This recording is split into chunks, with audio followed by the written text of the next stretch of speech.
다 같이 묵도하심으로 8월 23일 주일 예배를 하나님 앞에 올려드리겠습니다.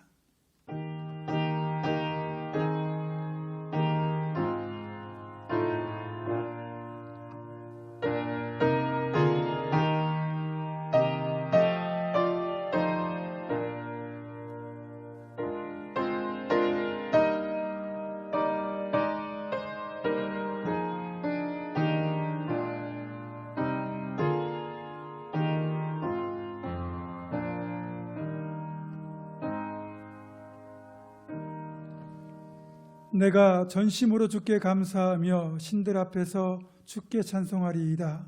내가 주의 성전을 향하여 예배하며 주의 인자하심과 성실하심으로 말미암아 주의 이름에 감사하오리니 이는 주께서 주의 말씀을 주의 모든 이름보다 높게 하셨습니다. 하나님은 영이시니 예배하는 자는 영과 진리로 예배할지니라. 아멘.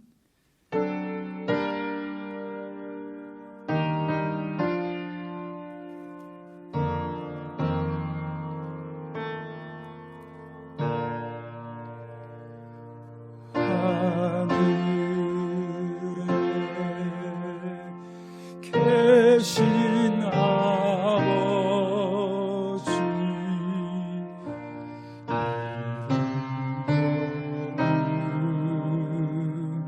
하사 주님 나라 임하시고 뜻이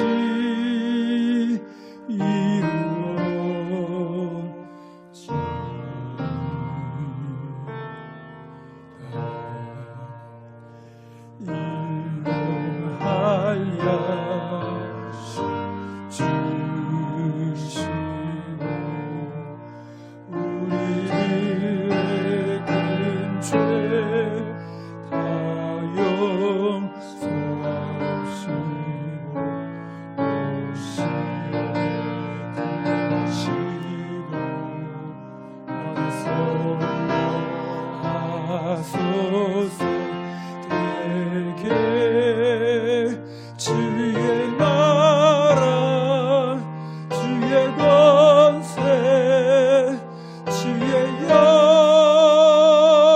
영광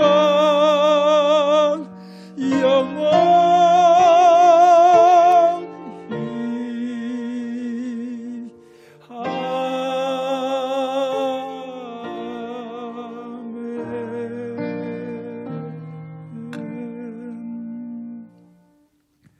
주님은 나의 구원의 산성이시며 나의 피할 바이시며 안전한 요새가 되시나이다. 지난 한 주간도 저희들을 주님의 품 안에 품어주시고 우리의 몸과 마음을 눈동자처럼 지켜주심에 감사를 드립니다. 주님께 너무나 큰 사랑을 받으며 살았던 저희들이 오늘 거룩하고 복된 줄 이 아침에 주님 앞에 온 가족이 함께 모여 삼위일체 하나님을 예배합니다. 우리의 경배와 찬양과 봉헌을 기쁘게 받아 주시옵소서. 예배하는 저희들에게 다시 한번 큰 은혜를 베풀어 주셔서 진리의 말씀으로 이끌어 주시고 주님의 권능의 팔 아래에서 우리 영혼이 참 평안과 안식을 누리게 하여 주시옵소서. 우리 입술에는 주님께 올릴 찬송이 가득하게 하시고 우리 마음에는 정직한 영을 새롭게 하셔서 감격과 기쁨이 넘치는 예배를 드리게 하여 주시옵소서. 거룩하신 우리 주 예수 그리스도의 이름으로 기원하옵나이다. 아멘. 찬송가 87장 하나님 앞에 올려드리겠습니다.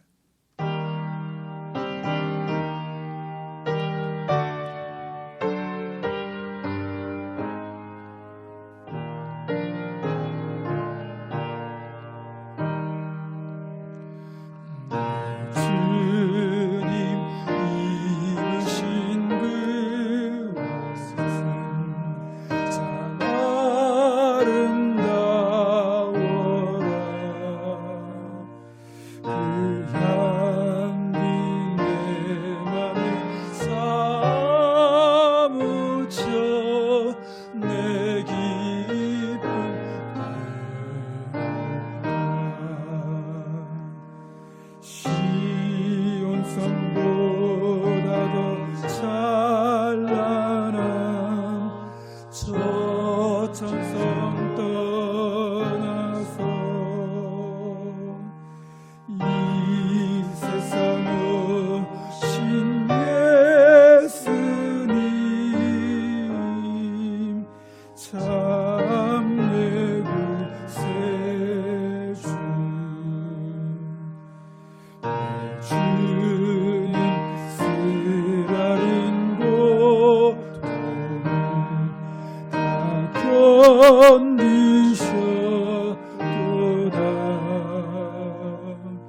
주 지신 십자가 대할 때 나 눈물 흘리네.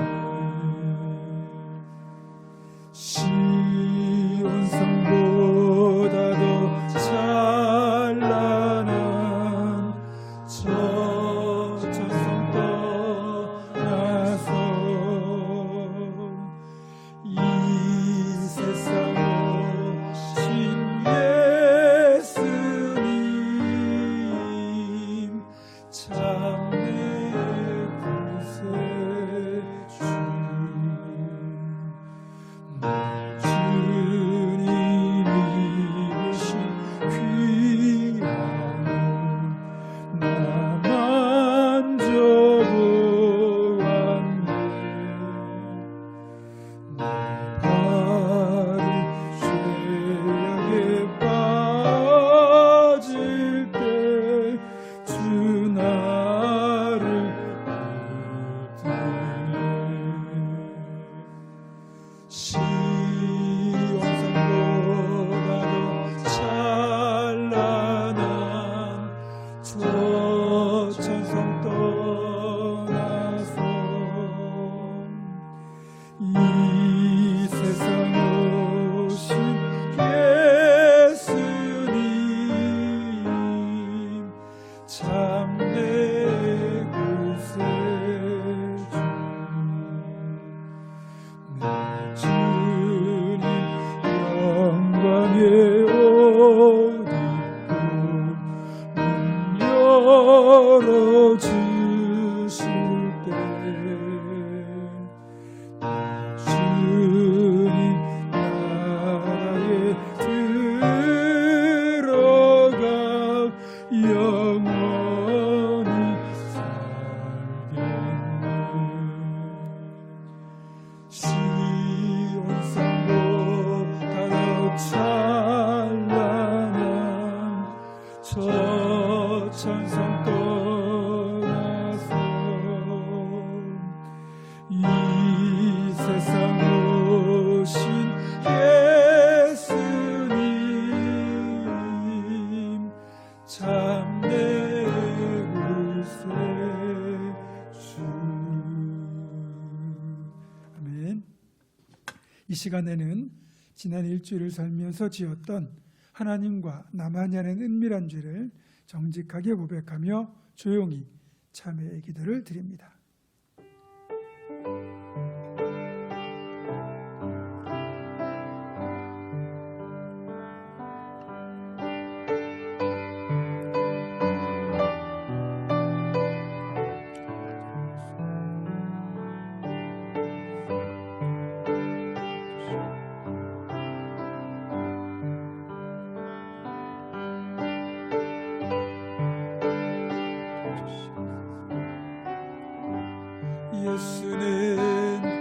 예수는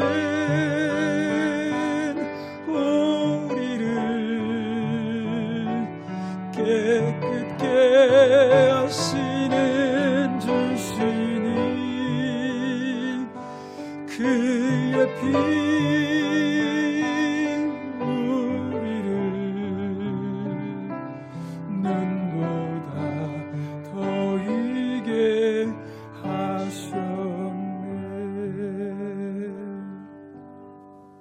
하나님께서 구하시는 제사는 상한 심령이라 상하고 통회하는 마음을 주께서 멸시하지 아니하시리이다.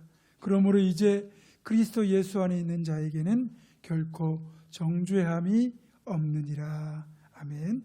다 같이 사도신경으로 우리의 신앙을 한 목소리로 고백합니다.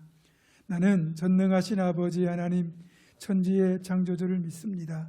나는 그의 유일하신 아들 우리 주 예수 그리스도를 믿습니다. 그는 성령으로 잉태되어 동정녀 마리아에게서 나시고 본디오 빌라도에게 고난을 받아 십자가에 못 박혀 죽으시고 장사된 지 사흘 만에 죽은 자 가운데서 다시 살아나셨으며 하늘에 오르시어 전능하신 아버지 하나님 우편에 앉아 계시다가 거기로부터 살아있는 자와 죽은 자를 심판하러 오십니다. 나는 성령을 믿으며 거룩한 공교회와 성도의 교제와 죄를 용서받는 것과 몸의 부활과 영생을 믿습니다. 아멘. 자리에 앉으셔서 교독문 22번 시편 37편을 교독합니다.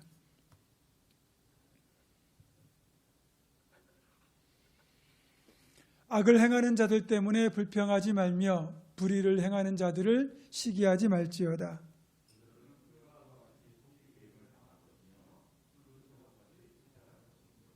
여호와를 의뢰하고 선을 행하라.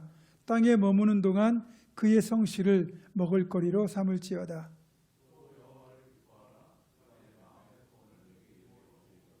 내 길을 여호와께 맡기라. 그를 의지하면 그가 이루시고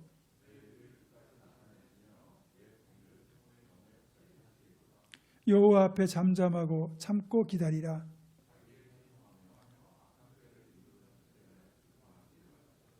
분을 그치고 노를 버리며 불평하지 말라. 오히려 악을 만들 뿐이라. 아멘. 찬송가 290장, 우리는 주님을 늘 배반하나 찬양하겠습니다.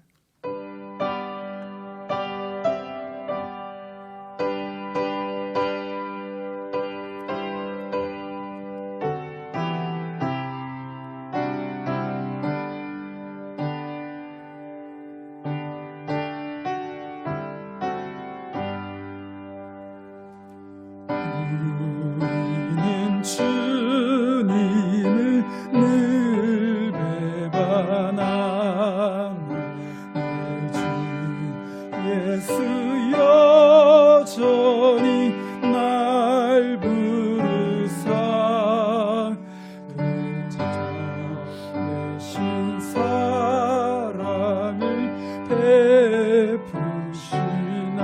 베푸시나니 내 영제여 주님을 곧 따르라. 주 널 위해 비네 주 널 위해 비네 주 널 위해 비네 항상 비시네. 주께서 풍성한 은혜를 내려 내 영혼이 나날이 복받으니 주 예수를 너희도 구주로 섬겨 곧 따르며 풍성한 복 받겠네. 주 널 위해 비네 주 널 위해 비네 주 널 위해 비네 항상 비시네. 무거운 짐지고 애타는 주 예수께 돌아와 곧 쉬어라. 내 주 예수 너희를 돌보실 때에 참복났고 안위가 넘치겠네. 주 널 위해 비네 주 널 위해 비네 주 널 위해 비네 항상 비시네. 아멘. 이 시간 우리를 대표하여 이용모 장로님 기도하시겠습니다.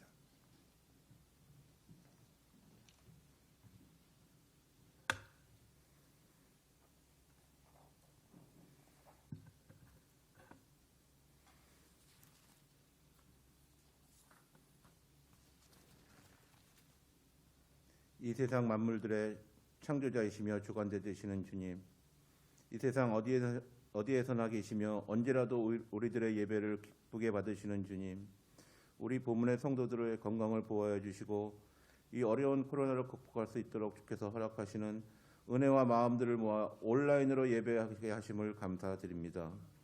저희들이 모여서 드리는 예배보다 더 은혜롭게 인도하여 주시며 우리 성도들은 더욱 뜨겁게 간구함으로 영적으로 드리는 예배가 되게 하여 주시옵소서.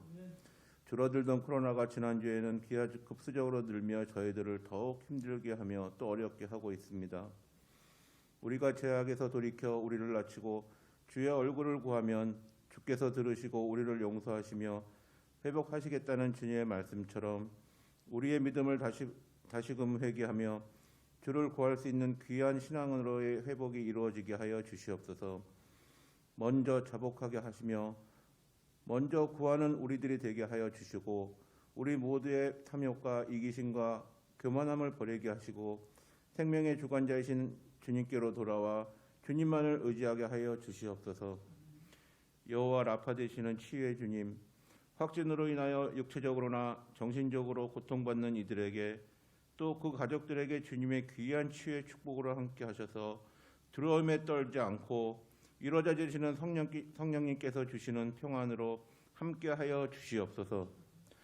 보고 싶은 유치부, 유년부의 어린이들, 중고등부 학생들의 학생들, 청년들을 만나지 못하고 성도들 간의 교제도 못하며 그들을 위하여 기도와 간구로 부르짖는 교역자님들, 각 교사님들, 우리 성도들의 간구와 이 부르짖음이 헛되지 않게 인도하여 주시되 우리의 뜻대로 마옵시고 주님의 뜻대로 이루시기를 바라는 귀한 소망을 품고 각자의 자리에서 기도드리며 주님의 귀한 복음 말씀 듣고 회복하는 우리 모두가 되게 하여 주시옵소서.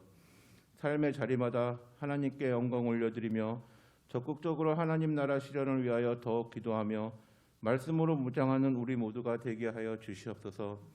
고난과 역경 어려움을 통해 나를 먼저 주님의 귀한 사람으로 변화시켜 주시오며 이 고난 가운데 더욱더 주님께 부르짖으며 귀한 주님의 말씀을 받을 수 있는 우리 모두가 되게 하여 주시옵소서.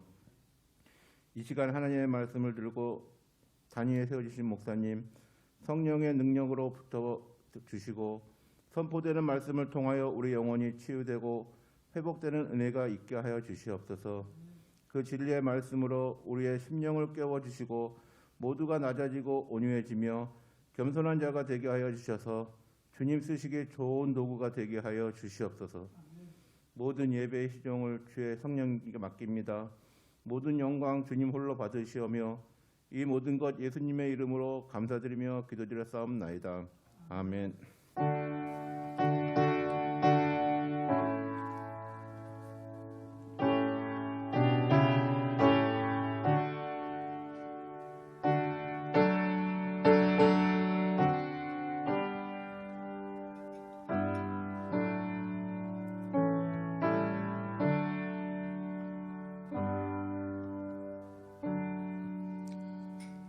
봉헌하겠습니다.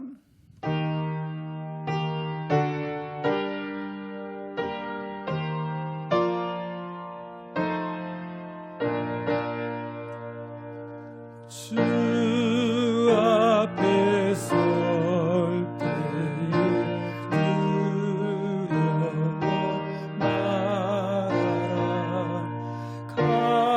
가난한 우리를 도우시리.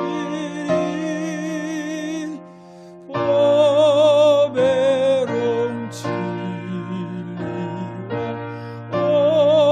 온유한 사랑 주님께 다 바친 귀한 예물 떨면서 바치는 이 작은 예물 주님은 귀하게 받으시리. 어두운 밤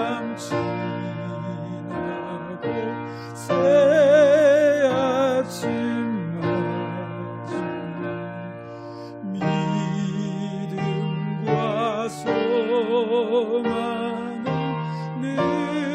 늦추시니 아멘.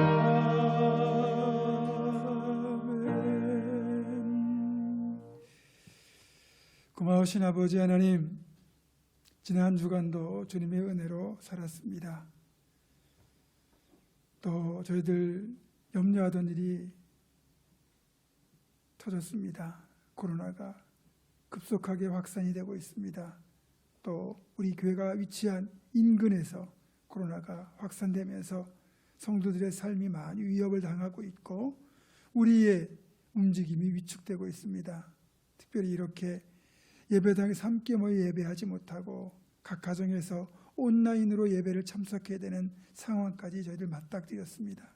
주님, 우리를 긍휼히 여겨주시고 은혜 베푸셔서 이 어려움을 속히 잘 극복하고 하나님의 긍휼로 다시 예배가 회복될 수 있도록 인도하여 주옵소서.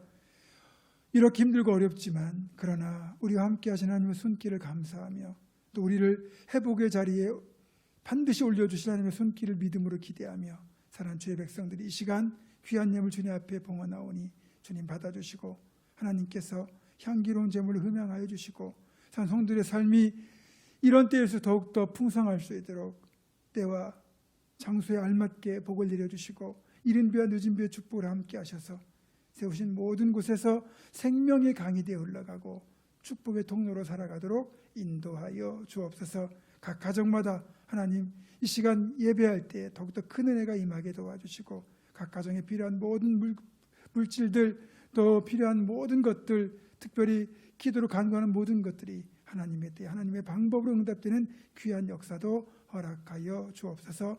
함께하지 못하는 많은 이들의 그 안타까움을 주님 기억하시고 속히 다시 만날 그날을 믿음으로 기대하며 우리 주 예수 그리스도의 이름으로 감사기도 드립니다. 아멘.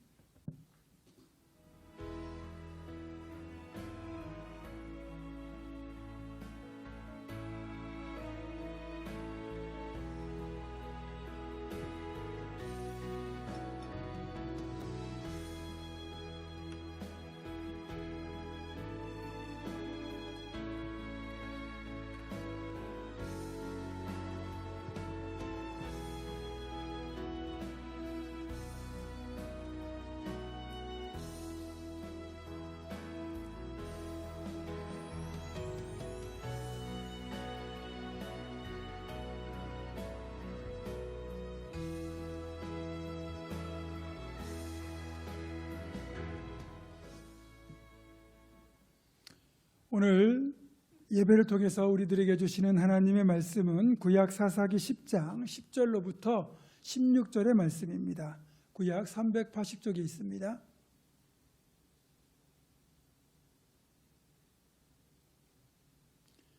사사기 10장 10절로부터 16절의 말씀을 제가 봉독합니다. 이스라엘 자손이 여호와께 부르짖어 이르되 우리가 우리 하나님을 버리고 바알들을 섬김으로 주께 범죄하였나이다 하니 여호와께서 이스라엘 자손에게 이르시되 내가 애굽 사람과 아모리 사람과 암몬 자손과 블레셋 사람에게서 너희를 구원하지 아니하였느냐. 또 시돈 사람과 아말렉 사람과 마온 사람이 너희를 압제할 때에 너희가 내게 부르짖음으로 내가 너희를 그들의 손에서 구원하였거늘 너희가 나를 버리고 다른 신들을 섬기니 그러므로 내가 다시는 너희를 구원하지 아니하리라. 가서 너희가 택한 신들에게 부르짖어 너희 환난 때에 그들이 너희를 구원하게 하라 하신지라. 이스라엘 자손이 여호와께 여쭈되 우리가 범죄하였사오니 주께서 보시기에 좋은 대로 우리에게 행하시려니와 오직 주께 구하옵나니 오늘 우리를 건져내옵소서 하고 자기 가운데에서 이방 신들을 제하여 버리고 여호와를 섬김에 여호와께서 이스라엘의 권고로 말미암아 마음에 근심하시니라. 아멘. 기드온의 손을 통해서 미디안의 압제에서 구원받은 이스라엘 백성들은 기드온 통치 40년 그리고 돌라의 때 23년 이어진 야일의 시대 22년까지 적어도 80년 이상을 비교적 길었던 평화의 시대를 보내게 됩니다.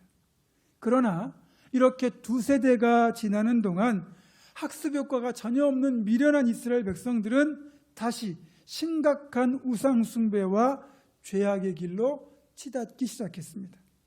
사실 지난주에 말씀드린 것처럼 이것은 돌라의 때가 아니라 야일의 시대에 본격화되기 시작했다고 봐야 합니다.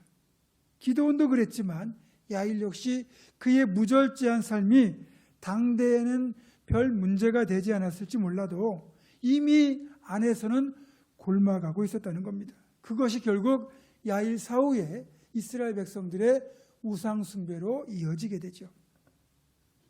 이제 야일이 죽고 난 뒤에 이스라엘 백성들이 다시 여호와의 목전에 악을 행하게 되는데 정말로 다양한 우상들을 섬기기 시작합니다.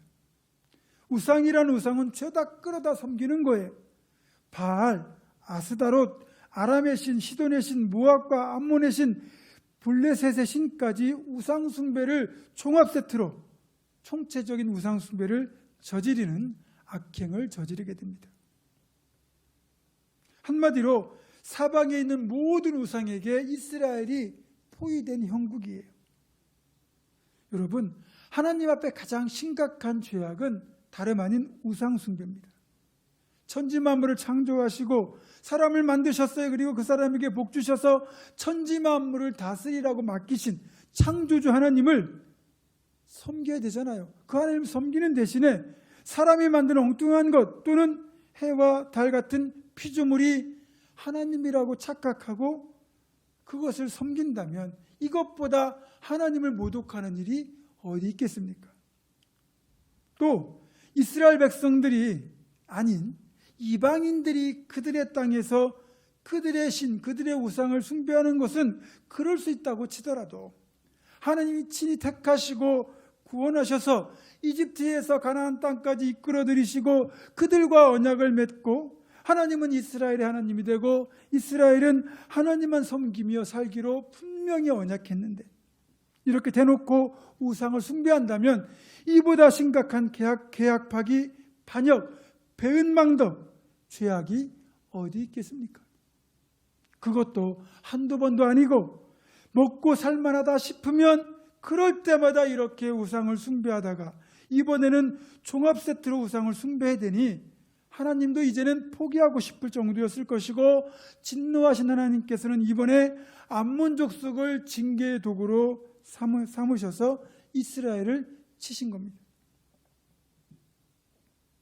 암몬 족속은 이스라엘의 동편, 그러니까 요단강 동쪽 지역에 사는 민족으로서 아브라함의 조카였던 롯의 후손들이 세운 나라입니다. 이들은 아브라함과 자신들의 선조였던 롯이 섬기던 하나님을 버리고 몰렉이라고 하는 아주 가증한 우상을 섬기는데 이 몰렉 우상에게 드리는 제사는 독특하게도 어린아이를 불에 태워서 번제로 드리는 그런 가증한 죄악을 저지르게 만드는 아주 심각한 우상입니다. 그런 우상을 섬기는 민족이에요. 그런데 하나님이 그런 민족을 이스라엘을 징계하는 도구로 사용하신 거예요. 그 결과 이스라엘은 무려 18년 동안 암몬 족속에게 고통을 당하게 되는데 걸핏하면 요단강을 건너와서 이스라엘 땅에 들어와 무자비한 약탈과 착취를 자행합니다. 그동안 80년 넘게 평화를 누리던 이스라엘 백성들에게 이런 암몬 족속의 압제와 탈취는 견딜 수 없는 고통 중의 고통이었습니다. 그렇게 암몬 족속의 압제와 착취에 18년 동안을 시달리던 이스라엘 백성들은 그 고통을 당하고서야 비로소 정신을 차리고 다시 하나님께 부르짖게 됩니다. 10절을 보면 이스라엘 자손이 여호와께 부르짖어 이르되 우리가 우리 하나님을 버리고 바알들을 섬김으로 주께 범죄하였나이다 하니 이렇게 되어 있습니다. 그러나 이스라엘 백성들의 이런 부르짖음에도 불구하고 하나님의 반응은 싸늘하기까지 합니다. 11절에서 14절까지의 하나님의 매몰찬 대답이 기록되어 있죠. 여호와께서 이스라엘 자손에게 이르시되 내가 애굽 사람과 아모리 사람과 암몬 사람과 블레셋 사람에게서 너희를 구원하지 아니하였느냐? 또 시돈 사람과 아말렉 사람과 마온 사람이 너희를 그들의 손에서 구원하였거늘 너희가 나를 버리고 다른 신들을 섬기니 그러므로 내가 다시는 너희를 구원하지 아니하리라. 가서 너희가 택한 신들에게 부르짖어 너희의 환난 때에 그들이 너희를 구원하게 하라 하신지라. 하나님이 다시는 이스라엘을 구원하지 않겠다고 말씀하실 정도라면 그만큼 이스라엘의 죄악이 컸다는 뜻이고 하나님의 마음이 그만큼 상했다는 뜻입니다. 그동안 번번이 하나님을 배반하고 우상을 숭배하면서 하나님을 실망시켰지만 이번에는 우상 숭배 종합 세트로 하나님 앞에 범죄를 했으니 하나님 보시기에 이스라엘이 얼마나 괘씸하셨겠습니까? 우리 같으면 다시는 얼굴 안 보겠다고 했을 겁니다. 그런데 정말 놀라운 일이 일어났습니다. 비록 하나님께서는 다시는 이스라엘을 구원하지 않겠다고 싸늘하게 말씀하셨지만 이스라엘 백성들은 그럼에도 하나님의 긍휼하심을 의지하기로 결단했다는 거죠. 그 내용이 15절과 16절에 실려 있습니다. 이스라엘 자손이 여호와께 여쭈되 우리가 범죄하였사오니 주께서 보시기에 좋은 대로 우리에게 행하시려니와 오직 주께 구하옵나니 오늘 우리를 건져내옵소서 하고 자기 가운데에서 이방 신들을 제하여 버리고 여호와를 섬기매 여호와께서 이스라엘의 곤고로 말미암아 마음에 근심하시니라. 앞에 10절에서의 회개가 자신들의 잘못을 인정하는 수준이라면 이 15절과 16절의 회개는 말뿐인 회개가 아니라 회개를 실제로 실천으로 옮겼다는 차이가 있습니다. 솔직히 이스라엘 백성들이 하나님을 버리고 온갖 우상을 숭배하고 죄 가운데 행한 것은 벌을 받아 마땅합니다. 그래도 그나마 잘한 건 진심으로 하나님 앞에 범죄함을 인정하고 이방신들을 다 제거하고 진정으로 참여하고 오직 하나님만 섬기게 되었다는 거죠. 여러분, 말로만 하는 회개는 아무런 긍휼을 얻지 못합니다. 그에 응당한 삶의 변화가 있어야 진정한 회개가 되는 거죠. 이것을 회개의 단계라는 관점에서 본다면 고난을 통해서, 즉 징계를 통해서 자신의 잘못을 깨닫는 것은 후회입니다. 그리고 후회와 함께 자신의 잘못을 하나님 앞에 인정하는 것은 죄의 자백이고 죄의 길에서 돌이키는 것이 회개의 완성이 됩니다. 우리는 후회와 자백을 뭉뚱그려 회개라고 생각하지만 이는 진정한 회개와는 엄연히 다르고 하나님의 긍휼을 힘입기 위해서는 최종적으로 죄의 길에서 돌이키는 최종 단계까지 나아가야 회개가 완성이 되는 겁니다. 그렇게 본다면 어쨌든 잘못을 깨닫고 후회하는 것이 죄의 자백으로 이어지고 죄의 자백이 온전한 회개로 이어지는 것이기에 하나님 안에서 하는 후회, 하나님 안에서 하는 근심은 결과적으로 자백과 회개로 이어지고 하나님의 긍휼을 잊게 되기에 참으로 복된 후회가 되는 것입니다.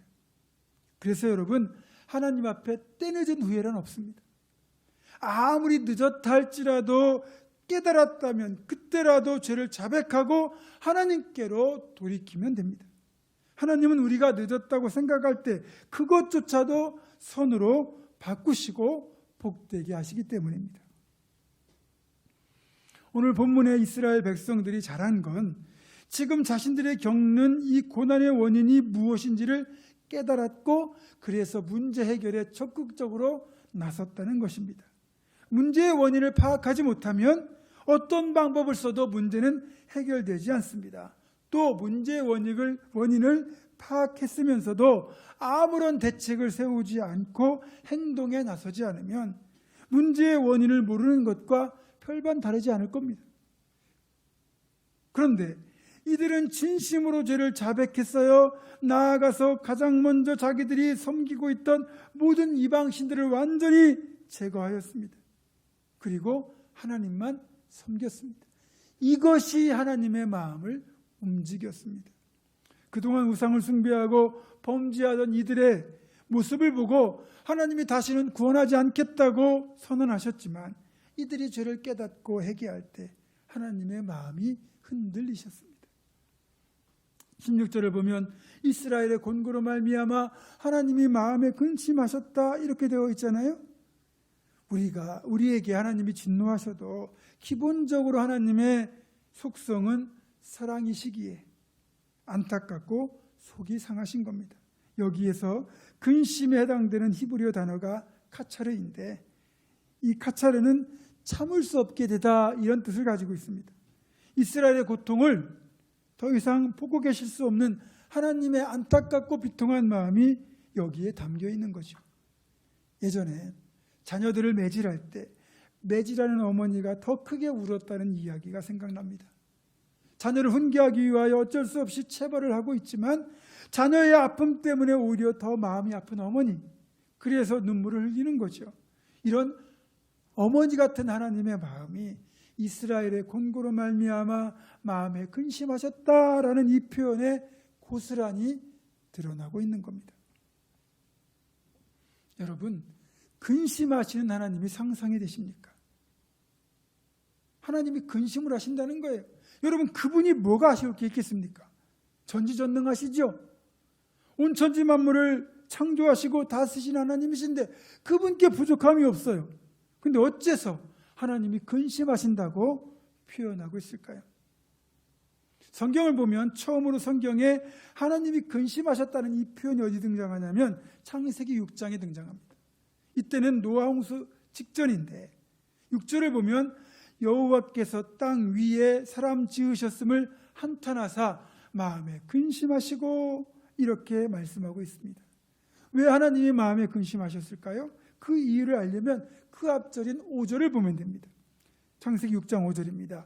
여호와께서 사람의 죄악이 세상에 가득함과 그의 마음으로 생각하는 모든 계획이 항상 악할 뿐임을 보시고, 창세기 6장 5절에 하나님이 근심하시는 이유는 사람들의 죄악이 너무 심해요. 결국 이들을 심판할 수밖에 없는데 그것 때문에 하나님 마음이 무거우셔서 하시는 근심이라는 겁니다. 하나님은 공의 하나님이시기도 해요. 그래서 공의 하나님이 심판을 행하실 때 여러분, 그분의 마음이 얼마나 무겁겠습니까? 가끔 사이코패스나 소시오패스 같은 정신 나간 사람들은 오로지 자신의 말초적인 쾌감을 위해서 끔찍한 짓을 저지르지만 하나님은 철저히 공의로 심판하시는 분이시며 무엇보다 공의로 심판을 행하실 때조차도 마음에 근심하시는 분이라는 거예요. 그래서 하나님이 심판을 늦추시기 위하여 길이 참고 또 참고 제발 돌이키라고 기다려 주시는 이유가 여기 있는 겁니다. 그리고 창세기 6장 6절에 이어서 오늘 본문의 두 번째로 하나님이 근심하셨다는 표현이 등장합니다. 다시 한번 읽어드립니다. 사사기 10장 16절입니다. 자기 가운데에서 이방 신들을 제하여 버리고 여호와를 섬기매 여호와께서 이스라엘의 곤고로 말미암아 마음에 근심하시니라.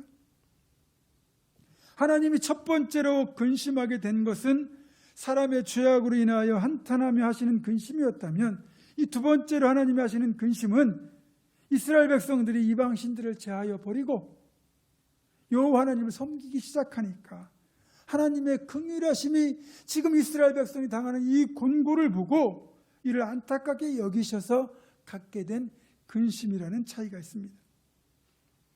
이렇게 우리가 보기에는 창세기와 이 사사기에 나온 하나님의 근심의 차이가 있어 보이지만 본질로 들어가면 결국 하나님이 근심하시는 이유는 딱 한 가지입니다. 우리를 지극히 사랑하시기 때문입니다. 사랑하지 않으면 근심할 이유가 없죠. 그래서 하나님이 근심하신다는 말보다 오히려 하나님이 끙끙 앓는다 이렇게 표현하는 것이 더 정확할지도 모르겠습니다. 얼마 전에 레바논에서 폭발 사고가 발생한 거 여러분 다 기억하실 겁니다. 베이루트의 항구 창고에 보관됐던 2,750톤가량의 질산 암모늄이 폭발을 일으키면서 수많은 사상자가 발생하고 이재민만 30만 명이 넘는 안타까운 사고로 이어졌습니다.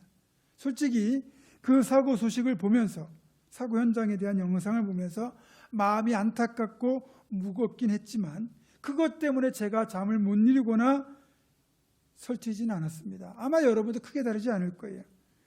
왜냐하면 우리가 그들을 볼 때 안타까운 마음이 들기는 하지만 직접적으로 우리와 관계를 맺고 있는 사람들은 아니기 때문입니다. 그러나 그곳에 만약 내 가족, 내가 사랑하는 사람이 있었다면 그때는 남의 문제가 아니죠. 직접적인 나의 문제가 되는 겁니다. 그러면 그 사고 소식을 듣고 우리는 마음에 근심할 수밖에 없어요. 내가 누군가를 사랑할 때, 내가 사랑하는 사람이 잘 되면 당연히 기뻐하겠지만, 사랑하는 사람이 어려움을 겪고 고난을 당하고 힘들어할 때 그것을 보면 당연히 또 근심할 수밖에 없죠. 탕자가 타국에서 쫄딱 망해서 되지치는 일을 하게 되었을 때 가장 마음이 아픈 사람이 누구였을까요? 어느 누구도 아닌 탕자의 아버지였을 겁니다. 아들을 사랑하기 때문이죠. 오늘 본문에서 하나님이 근심하셨다는 것은 하나님의 사랑에서 비롯된 하나님이 스스로 자처하신 근심이라는 겁니다. 그분이 우리를 사랑하셨기에 근심이 생긴 겁니다. 사랑하지 않으면 근심할 일이 없죠. 오직 진노만 존재할 겁니다. 따라서 진짜 신앙인들은요, 하나님의 진노의 불꽃 속에서도 그분의 사랑, 그분의 긍휼하심을 보는 사람이에요. 그래서 하나님의 긍휼에 매달리게 되는 거죠. 에덴 동산을 보시면 동산 중앙에 선악을 알게 하는 나무와 생명나무 두 그루가 있었어요. 선악을 알게 하는 나무는 하나님의 공의를 상징하고 생명나무는 하나님의 사랑을 상징합니다. 하나님의 공의와 하나님의 사랑이 하나님의 본질적인 속성, 성품이기도 한데, 진노는 그분의 공의로 인한 것이고 근심은 그분의 사랑으로 인한 겁니다. 비록 하나님의 공의는 우상을 숭배하고 죄를 짓는 이스라엘의 죄악을 심판하실 수밖에 없지만, 그럼에도 하나님의 사랑은 그런 이스라엘 백성들을 향한 한없는 안타까움을 품고 계셨습니다. 그럼에도 죄를 온전히 회개하지 않고 돌이키지 않는다면 사랑이 하나님이 돕고 싶어도 도울 수가 없는 거죠. 그런 상황인 겁니다. 그런데 이제는 이스라엘 백성들이 진심으로 회개하고 자신들 스스로 우상을 다 제거하고 죽이든지 살리든지 하나님의 처분만 기다린다고 하니, 하나님의 공의는 여전히 진노하실 수밖에 없었지만 하나님의 사랑은 이들의 고난과 진정한 회개의 모습을 보고 어떻게든 구원하시려고 하시는 상황, 이것을 본문에서는 하나님이 근심하셨다 이렇게 말하는 겁니다. 그리고 최종적으로는 하나님의 사랑이 공의를 뛰어넘었습니다. 하나님께서 그 뜻을 돌이키시고 이스라엘을 구원하시기로 작정하셨기 때문입니다. 그래서 우리와 하나님 사이에서 결국 하나님이 졌습니다. 하나님이 우리를 더 사랑하시니까 못내 져주신 거죠. 그래서 오늘 설교의 핵심은 바로 이겁니다. 참회하는 기도는 하나님의 마음을 움직이는 힘이 있다. 다시 말하면 참된 회개야말로 하나님의 긍휼을 입는 길이다, 이것입니다. 제가 그동안 기도에 대하여 여러 차례 강조했던 것 중에 하나가, 기도는 내 문제를 하나님 문제로 만드는 것이다 라는 것과 기도는 염치 없어도 하는 것이다 라는 겁니다. 우리가 정말로 죄와 허물이 너무 많이 있어서 하나님 앞에 고개를 들 수조차 없는 것이 사실입니다.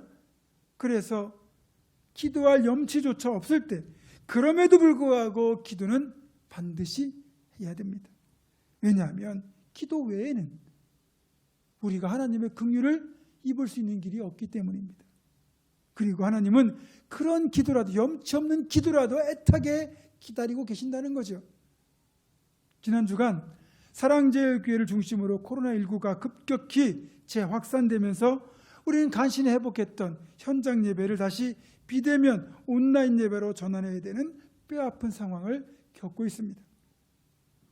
게다가 이번 사태로 인하여 가뜩이나 교회에 대하여 비판적이었던 세간의 평가에 기름을 들이부은 격이 되고 말았습니다. 한국교회 전체가 일부 교회의 목회자들과 성도들의 일탈로 인하여 엄청난 비난에 시달리고 있습니다. 물론 우리들 입장에서는 그들과 우리는 다르다고 말을 하지만 솔직히 세상은 건강한 교회와 그렇지 않은 교회를 구분하지 않습니다. 다 같은 교회라고 생각합니다. 그러니 이것까지도 우리가 감당해야 될 현실임을 직시하고 지금 우리들이 먼저 진심으로 참회를 할 때입니다. 아브라함이 소돔의 멸망을 막기 위하여 그들 대신 하나님 앞에 엎드려 중보하고 모세가 이스라엘 죄악을 인해 하나님 앞에 엎드렸듯이 우리들이 먼저 참회의 기도와 함께 지금 우리에게 있는 세상의 우상들을 완전히 제거하고 하나님의 긍휼을 구하여야 합니다. 최근 우리는 사회 전반에서 벌어지는 인간의 끝없는 탐욕을 보게 됩니다.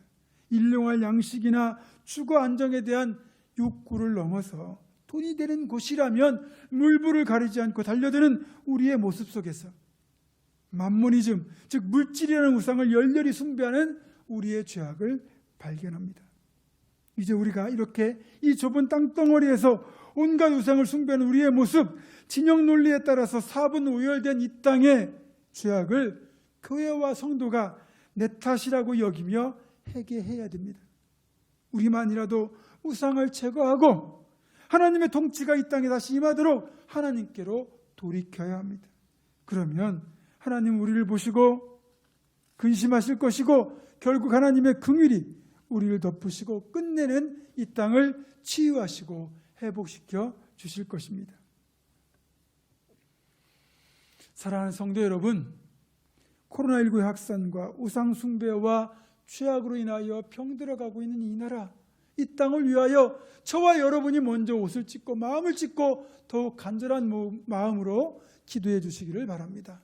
이런 우리를 보시고 하나님께서 이 땅 가운데 긍휼을 베푸시는 그날을 기대하며 끝까지 하나님 앞에 겸손히 엎드리는 우리 모두가 되기를 주님의 이름으로 축원합니다. 기도하겠습니다.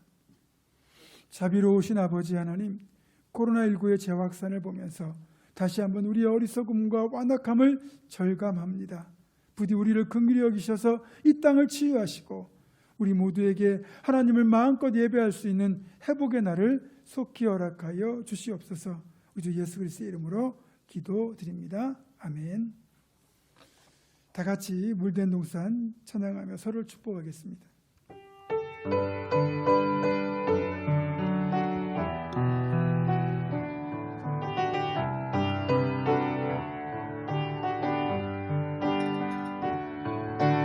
주님 너를 항상 인도하시니 내 마른 땅에서도 너를 만족시키니 너는 물된 동산 같겠고 마르지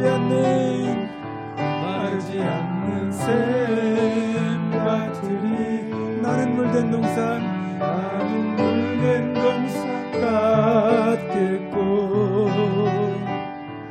마르지 않는 샘 같으리. 아멘. 한 번 더 기도합니다. 때로 죄를 짓고 잘못된 길로 행하였다 할지라도 반드시 하나님 앞에 돌이키는 참된 회개를 통하여 하나님의 긍휼을 힘있기로 결단하는 사랑하는 우리 봉은주와 함께 모든 성도들과 이들의 가정과 생업과 앞날과 우리 교회 그리고 이 땅 이민족 위에 이제는 우리 주 예수 그리스도의 은혜와 하나님의 사랑과 성령의 교통하심이 지금부터 영원토록 함께 하시옵기를 간절히 축원하옵나이다. 아멘.